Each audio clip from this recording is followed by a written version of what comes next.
നമ്മുടെ രാജ്യം ഇന്ന് 79ാം സ്വാതന്ത്ര്യദിനം ആഘോഷിക്കുകയാണ്. സ്വാതന്ത്ര്യദിന ആഘോഷങ്ങളുടെ ഭാഗമായി പ്രധാനമന്ത്രി നരേന്ദ്രമോദി രാവിലെ ചെങ്കോട്ടയിൽ ദേശീയ പതാക ഉയർത്തി. രാജ്ഘട്ടിൽ സന്ദർശനം നടത്തിയ ശേഷമായിരുന്നു അദ്ദേഹം ചെങ്കോട്ടയിൽ എത്തിയത്.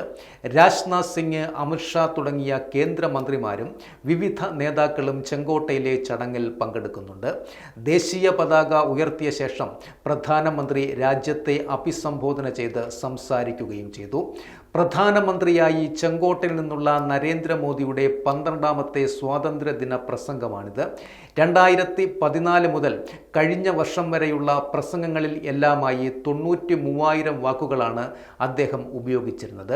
ഇക്കൊല്ലം വാക്കുകൾ 1,00,000 കടന്നേക്കും. നേരത്തെ പ്രധാനമന്ത്രി സാമൂഹിക മാധ്യമങ്ങളിലൂടെ എല്ലാവർക്കും സ്വാതന്ത്ര്യദിന ആശംസകൾ നേർന്നിരുന്നു.